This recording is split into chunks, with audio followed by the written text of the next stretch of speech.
I love going to the educational system because that is touching a generation. And I have such a heart for a generation. Who are our future CEOs?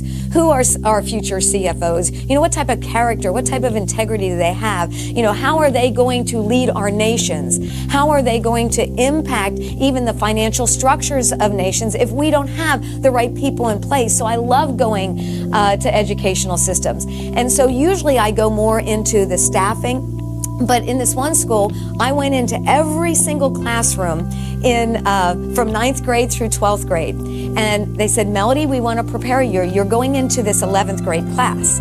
And I want you to know they'll be disrespectful. They'll be talking out. They'll be rude. They'll probably treat you horribly. And so I just want to prepare you because this is just the way they are. It's not because you're doing anything wrong.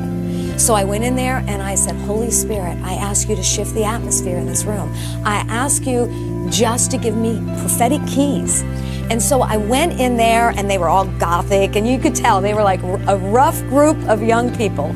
And there's a young man sitting right in front of me, and I looked him in the eyes and I said, buddy, I've worked with young people for over 30 years.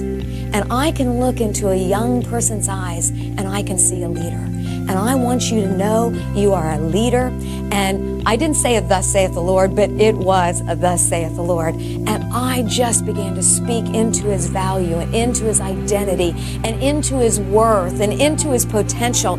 And his eyes just filled up with tears. And that class was the best class. And those students in that classroom were glued to every word that I shared.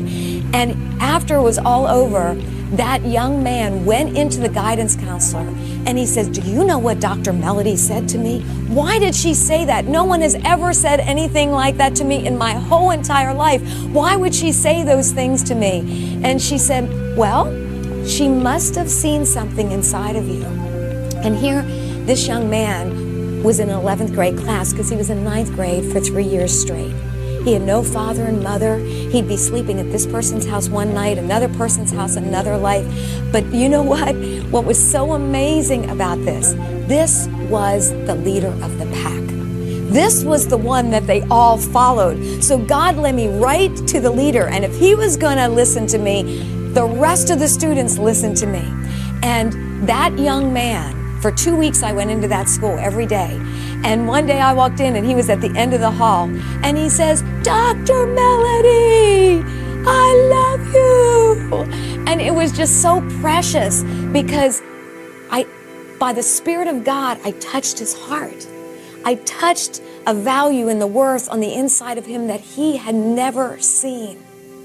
And so talk about shifting the atmosphere, but also impacting lives.